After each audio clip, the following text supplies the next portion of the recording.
Madame, Messieurs, bonjour. Bienvenue dans cette nouvelle vidéo. Je suis Nikita Omet, blogueuse, débutante négociatrice immobilière. Aujourd'hui, nous allons aborder les régimes matrimoniaux. Mais avant de commencer, si cette vidéo vous intéresse, likez, partagez-la autour de vous et surtout abonnez-vous pour recevoir plus de mes tutos. Je vais vous énumérer au préalable les différents régimes matrimoniaux, puis j'évoquerai les avantages et les inconvénients des principaux régimes matrimoniaux. Sachez que quel que soit le régime matrimonial choisi, il est probable qu'il y aurait bien entendu les avantages et les inconvénients. Je vais maintenant énumérer le premier régime matrimonial. 1. Le régime légal de la communauté réduite aux acquis. 2. Le régime de la séparation de biens. 3. Le régime de la communauté universelle. 4. Le régime de la participation aux acquis.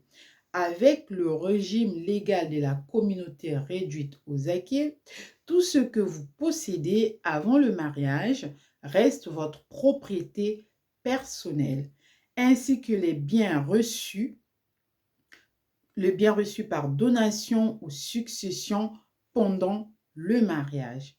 Les avantages de ce régime est égalité des pouvoirs des épouses, signature conjointe pour les actes importants.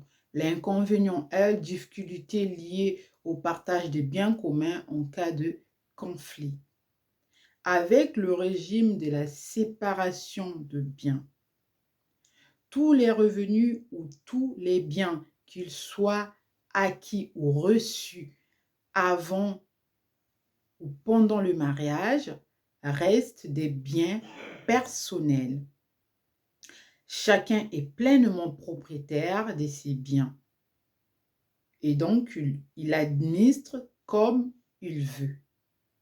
L'avantage de ce régime est totale indépendance des époux, possibilité d'acquérir un bien en indivision, la simplicité de la liquidation du régime lors de sa dissolution.